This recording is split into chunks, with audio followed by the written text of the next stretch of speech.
Someone, somewhere, received an email with this attached PDF file. It says, "Wonderful news! Your Norton membership has been extended for another year. We deeply appreciate your continuous support. It includes some invoice ID, the payment date, and $800 almost worth of purchase." Now, note, it just doesn't include anything else. That's it. That is all the email, with a big emphasis on the phone number. That's all that's present really in this PDF file that's attached. And I actually got word of this from a viewer that had shared this with me, saying that it was sent to them by their family members. They sent me this message saying, "My sister got this suspicious email from Norton with a file attached saying thank you for subscribing to Norton." But she didn't subscribe to anything. She also checked her bank account. No money was deducted. So maybe it's an info stealer or some malware. We told her to reset her computer just in case, but can you look into it, see what this is? Is resetting the PC good enough? We see more of the email thread. This is forwarded from their sister. They say, "Hey, check it out. I didn't make any payments and I don't remember being a subscribed member. What do? I check my phone, but there's no transactions." They also included the culprit email itself, a subject, "Thank you for your order, 58375471187, from Cassandra," or Cassandra, or Cassandre. That looks like an Andre. It says, "Hey there, your valuable property has been handled securely and effectively. We're really glad you're continuing to rely on our offerings. I've included your invoice with the PDF attached." Now, I have opened this PDF in Firefox. We can open it in Chrome. We can open it in Adobe Acrobat Reader if we wanted to, and I'll do that. Here I have the file just on my desktop. We can double click, and this is it. It is just simply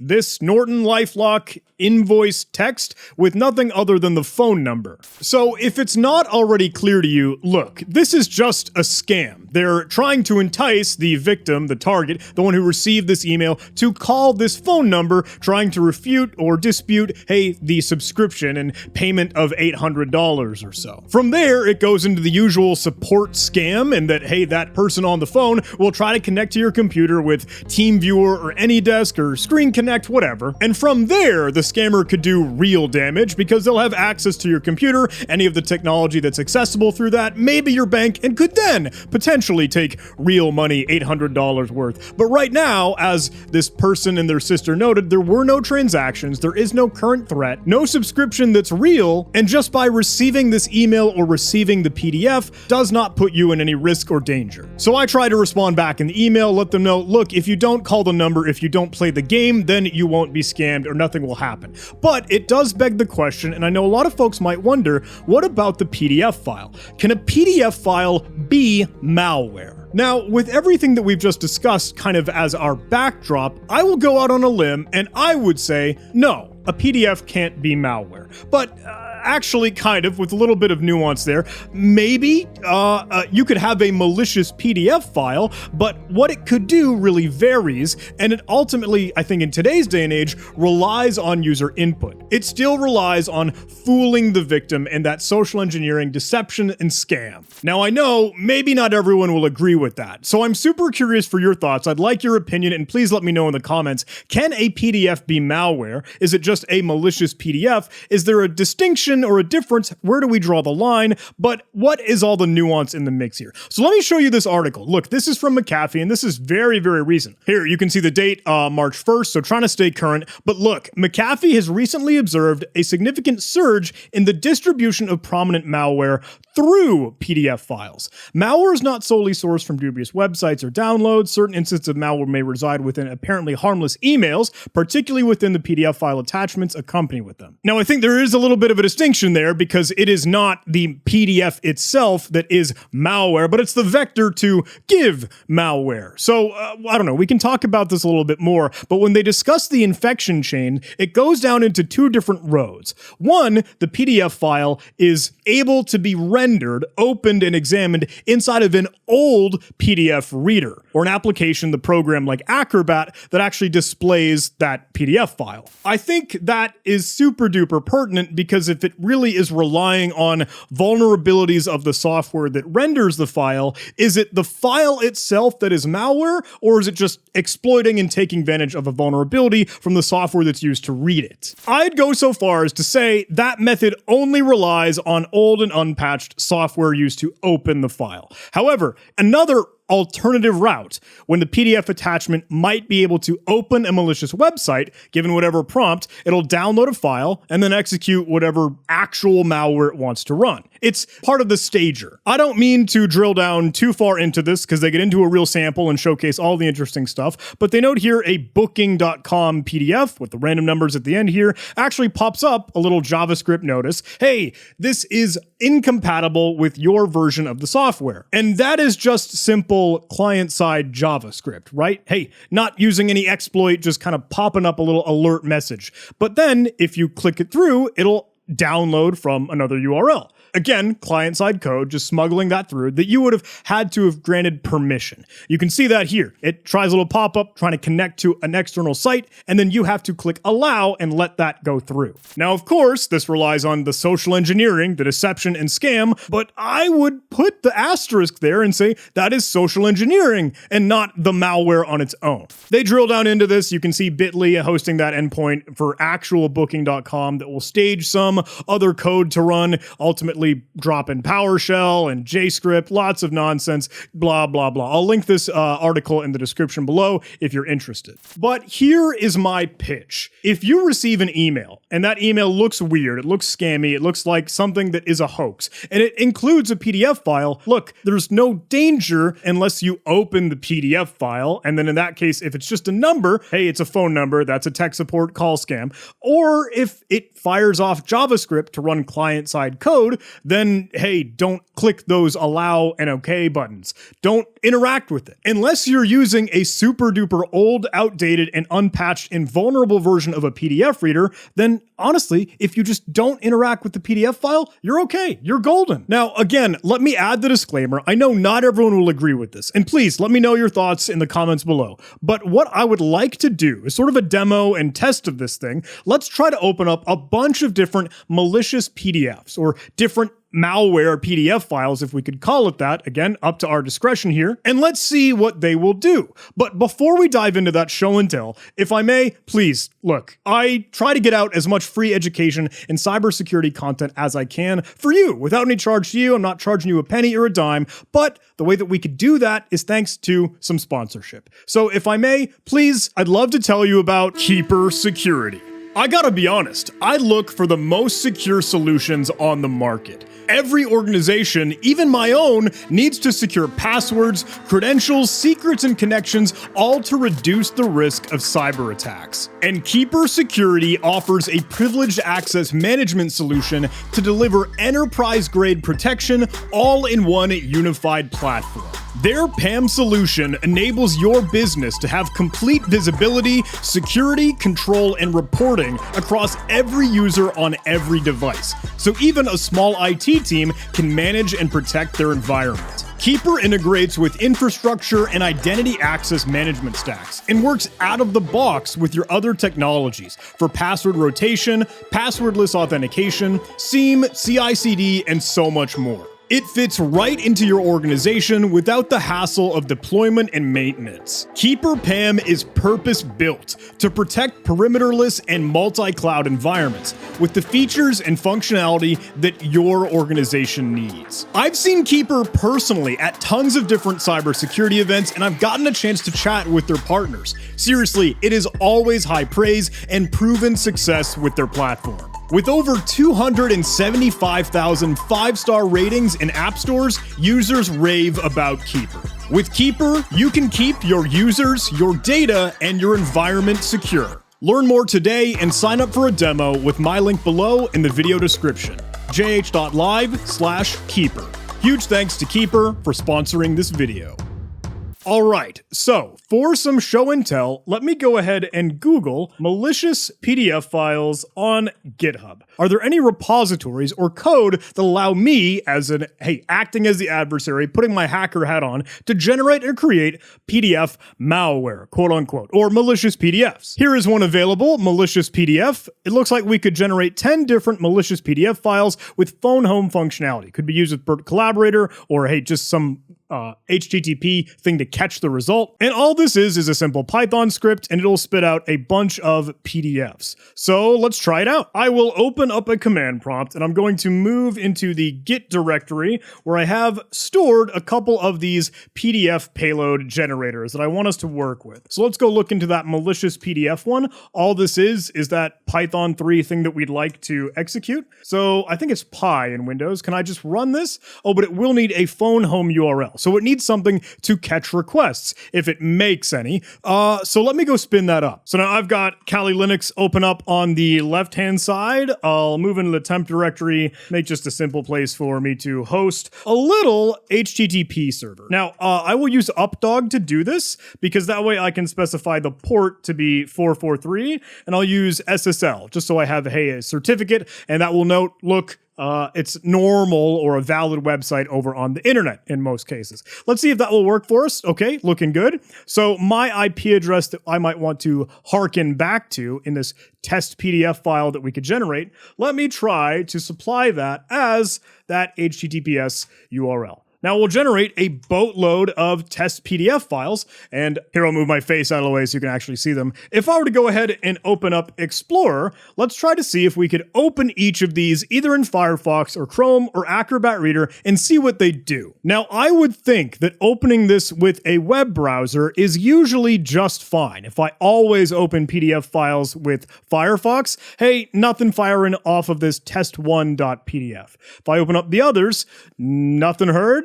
Same thing with 2, 3, 4, just about all of these. However, this one is interesting because this does include a link. You can see my mouse hovering over it. The tooltip will display just momentarily, and that, if I click the link, will actually take me to that URL. So that is something that got in the mix, but again requires our connectivity and access. Now, obviously hitting that, it will load the page, but hey, we needed to allow and click that. That was some user interaction. But how about test6.pdf? Same thing for launch. Okay, that does the same thing, takes me there. How about test7? GoTor, same. Form has nothing. Data test has nothing. This one doesn't even load. Nor does that one. This has an interesting document.txt present. What is that? Can I open that? Document.txt. Oh, it's an iCar test file. Good thing that Windows Defender is completely nerfed on this virtual machine. Now, again, I realize I'm just doing a simple test of, hey, whether or not it will call back to another website, but that could open the door for, again, the social engineering to load and stage another download and social engineer a little bit of deception to actually fire it off. You can see, hey, this one immediately trying to reach out to a UNC path, presumably. If I click allow, here I'll move my face. If I were to go ahead and click allow, falling for the social engineering scheme, this gives me an error. The plugin required by this go-to-e action is not available. We'll touch on that in a little bit, but we'll know that, okay, that's another dud. That test sample didn't work in Acrobat Reader. Let me close all these tabs. No, we don't need to save them. How about this? That does nothing. No pop-ups, no nothing. Test 2, that errors. Okay. Test 3, ooh, documents trying to connect to HTTPS. Again, we will need to allow this connection if we want it to actually happen with the dialog box. This will complain about the certificate because it is a self-signed certificate, which might be common. I don't know, depending on how the strain is prolificating. We'll just do it. But anyway, that makes those requests, as we can see. Again, I would probably harp on that. Social engineering, not an exploit vulnerability, which would be reliant on the vulnerable version of the software, Acrobat Reader being used, and hard pressed for me to call that malware, truth be told. If I click on this, of course, it will go to it. You need to allow permission for that to be given in Acrobat Reader. And I don't think we need to go down the whole list of all of these other test PDFs, because you'll see when it works, it is just something that needs your approval and permission. Say we were back on Google trying to look at some other options, things that anyone just could pull off the shelf to create a malicious PDF, or at least stage some of the proof of concept skeleton here. This is another Python library that should be pretty easy for us to install, and then we could just build out any test PDF that we want with a simple JavaScript test for app.alert.js, or just a test string. Now note, when we did this previously, we weren't able to actually see any of the alert alert notifications pop up inside of Firefox or Google Chrome or whatever. So if I were to create this, it would help if I actually ran the tool malicious PDF, slap that in. There we go. Now in the current directory, I have a test.pdf. Let me open that up in my current directory. Now here is my test.pdf. If I were to open that with Google Chrome again, as an example, just getting a browser, no alert box fires in this case. If I were to open this with Firefox, once again, no alert box fires. Say I open this with Acrobat Reader, again, no alert box fires. So is that one just bad? Did we do something wrong? Maybe that payload just isn't sufficient. And let me say, I'll be the first to admit, I'm not super duper smart on all the ins and outs of PDF files and their formats, all the structure and everything, but I was just curious, what is available at the surface? What could anyone try to spit together when trying to weaponize a PDF file or turn a PDF file into malware? Is that even possible, or are PDF files safe? Well, this repository, Payloads All the PDFs, actually includes a handful of PDF files that are already built and put together for us. So we could actually test and validate if these are things that will trigger JavaScript, client-side code to run, or even launch other executables. You can see this will try to run remote commands on Windows, trying to just pop calc, fire open an application. Now let me say, because I know a lot of folks might harp on this, PDF files do have launch actions as capabilities where they could just run a program. And that, sure, totally sounds like an opportunity for malware or malicious use. Again, however, in modern readers, or even Firefox, Chrome, whatever web browser, that's not going to hit. But in modern readers like Acrobat, it will prompt you for that. Now let's go see if these will work. I do have this repository downloaded. It's in that Payloads All the PDFs directory. And here are a couple of those test payload files. And again, just exploits taking advantage of vulnerabilities for specific different kinds of PDF readers like Foxit Reader or others. You saw that in the GitHub README. Now, let me just open this payload.pdf in Firefox, and this will actually trigger an alert box. So that syntax is seemingly working for Firefox and JavaScript. Let me hit OK. There's nothing else going on here. You could see other things that didn't fire, like, hey, another opportunity that's defined in the GitHub README. They reference all these tests. Well, let me do this again for payload 2. That fires, okay. And then even trying to run the test, or not, that won't let me click it in this case. Odd. What about payload 3? Let's do this in Chrome. That also has an alert. Okay, so that's JavaScript still running. Can I click this link? Ooh, that actually served calc.exe, something that it just was able to retrieve and return as a file header, right? If I were to download that, sure, that could be used, but it was just using the file schema. You might be able to see it down below on the bottom left. That's just a local file. You could link that to anything on the internet, and that could stage a download. But again, requires your interaction to actually click it or JavaScript to force the download if that even runs. How does payload 4 look in Chrome? 4, click a link. Oh, okay, broken reference. Maybe it's adding on a URI with the start syntax calc.exe. So that didn't work in that case. Payload 5, Chrome. Embedded alerts, click a link here. That is not running JavaScript confirm 2 as it notes down below in the bottom left. Odd. Payload 6. Oh, a double clicked one to open in Acrobat Reader here. Now this will give me a JavaScript window again, but now it's going to ask, can it go reach and reference that calc.exe that it is local with the file schema here?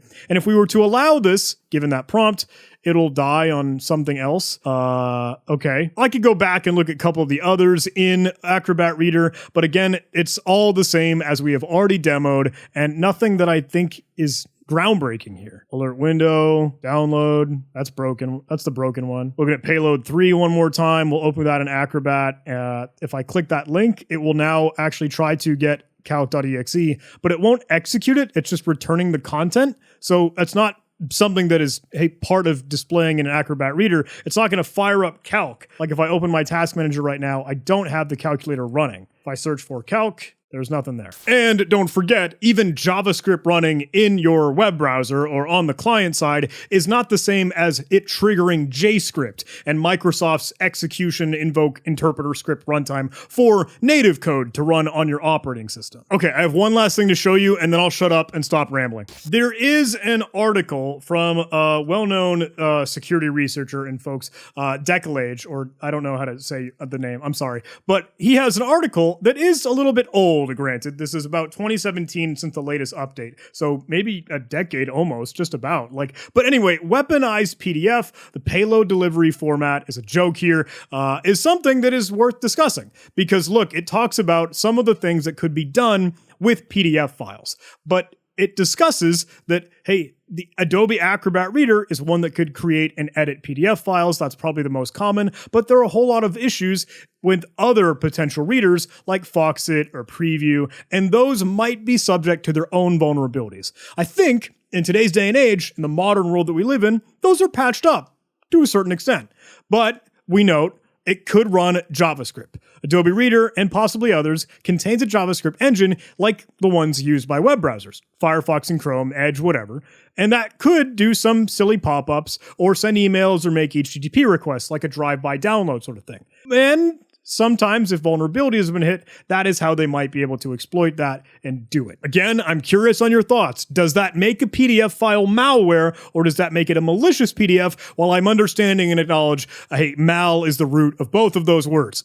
Alongside that, there are launch actions, and I mentioned those just a moment ago. It could launch a command on the operating system after user confirmation from a pop-up message. Now, there are a couple different old CVEs, CVE 2010, that would dig into that and make that a little bit easier, but that was more than a decade ago, and that is hopefully well now patched. Embedded files are an option. The go-to-e actions require, hey, some capability where it uses a go-to-e extension or an action in that case. That could be used to open an embedded PDF file without notifying the user, and that wouldn't require interaction, but that needs to be set up and configured and installed, which Acrobat Reader, as we saw, did not have that out of the box. Could do Flash applications, could have a password in there to try and hide the contents, could be flexible in how it parses the files here, and there are some things that you might be able to do to actually prevent a lot of these or clean and extract stuff out of a PDF file. But I think, truthfully, that this article breaks down the fact that, look, there could be vulnerabilities that are exploited in the reader, and that is just a symptom of you not patching your software, or opening up a PDF file and clicking through the dialog boxes, falling for the scam to allow execution of malware. And that is why I make the distinction, and why I would kind of go out on a limb and say that, look, a PDF file on its own is not malware. It might be malicious and could be weaponized in some cases, but you have to fall for the trap, and you have to fall through the scam, deception, social engineering case. And because of that, I would say if you just received an email and you just got a PDF attachment, if you don't open it, there's no risk. And if you open it and there are dialog boxes, confirmation, asks, and questions, don't interact with those, you're safe. But I could be totally wrong. I realize I'm doing just a surface level look at this. I'm curious what you think. Please let me know in the comments below. And hey, if you haven't, please do go take a look at our sponsor. Cybersecurity is always doing some incredible stuff. Link in the video description. And thank you so much for watching. I hope you enjoyed this video. If you did, please do all those YouTube algorithm things, like, comment, subscribe, and I'll see you in the next video.